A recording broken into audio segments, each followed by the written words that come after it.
নমস্কার, আমি পিঙ্কি। আমার ফেসবুক ইউটিউব পরিবারের সকল আত্মীয়দের জানাই রক্তিম অভিনন্দন ও এক আকাশ ভালোবাসা। আজ শনিবার, সকালে এখন 5টা মতো বাজে। এত সকালে উঠে গেছি কেন? আজকে এত সকালে উঠেছি কারণ হচ্ছে এখানে একটা কাছাকাছি পাইকারি মাছের আড়ত আছে, সেখানেই যাচ্ছি জানেন তো।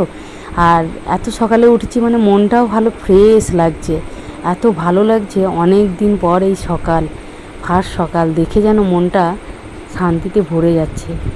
যাই হোক, প্রতিদিন মনে হয় যে ফার্স্ট সকালে উঠে একটু হেঁটে মর্নিং ওয়াক করে আসবো, কিন্তু সেটা আর হয় না। সেটা হয় না কেন জানেন তো? ও আসে তো রাত্রিতে 11টার সময় আসে, তারপর ফ্রেশ হয়, খেয়ে দিয়ে শুতে 11:30 12টা এরকম বেজে যায়, 12টা 12:30। তারপরে আর সকালে উঠতে ইচ্ছা করে না ফার্স্ট সকালে উঠে। কিন্তু ওঠাটা তো আমাদের শরীরের পক্ষে ভালো বলুন, আর সে আর হয় না। দেখুন, চলে এসেছি মাছের আড়তে, কাছাকাছি চলে এসেছি। এখানে বাইকটা গ্যারেজে রেখে দিল। এবার আমরা যাব মাছের আড়তের কাছে। অনেক মাছ দেখে যেন মনটা ভরে যায়। এত মাছ দেখতে পাচ্ছেন না, বিভিন্ন রকমের বিভিন্ন ধরনের মাছ। এখানে যারা সবাই রিটেলে ব্যবসা করে, তা সবাই কাছাকাছি থেকে নিয়ে যায়। আর আমরা কী জন্য আসি বলুন তো? এখানে কাছাকাছি মাছের আড়ত আছে, সকালবেলা বেরোলে মনটাও ভালো লাগে, আর মাছের দামটাও কম হয়। 1 কেজি নিলে তবেই দেবে, কম নিলে দেবে না ওর থেকে।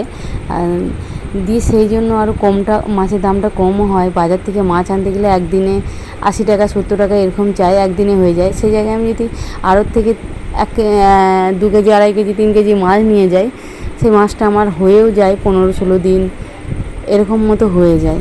আর ঘরে মাছ থাকলে যখন মাছটা বার করে রাখলাম, রান্না করতে কোনো অসুবিধাই নেই। আর একদিন এমন সিচুয়েশন হয়ে যায়, ও মাছ আনতে বললাম, ও কাজে যাবে, মানে এরকম, আর মাছ আনার টাইম হয় না, এইরকম একটা সিচুয়েশন হয়ে যায়। তাই আমি মাছ শেষ হয়ে গেলেই আবার মাছ নিয়ে এসে রেখে দিই। চিংড়ি মাছ, সব কিছু মাছ রেখে দিলে কিন্তু আস্তে আস্তে ঘরের জিনিসের মধ্যে চালটা যেমন হাঁড়িতে থাকে, সেই রকম একটা মনে হয়। আর শেষ হয়ে গেলে তো 2 দিন আনা হলো না, তারপরে আবার আনতে চলে যাই আমরা। এই হচ্ছে ব্যাপার। তা মাছটা কিনে কাটিয়েও নিলাম। ডিমওয়ালা মাছগুলো হচ্ছে দামটা একটু কম, 110 এরকম। আর ডিম ছাড়া মাছগুলোর দাম 160, 150, 70 এইরকম দাম। তা ডিম ছাড়া মাছই নিয়ে নিয়েছি একটা 2 কেজি ওজনের। তা সেই মাছটা কাটিয়েও নিলাম এখান থেকে। ঘরে গিয়ে আমার এত বড় মাছ কাটতে খুব অসুবিধা হবে, আর বঁটিটাও ছোট আমার ঘরে, তার জন্য এখানে কাটিয়ে নিই আমি।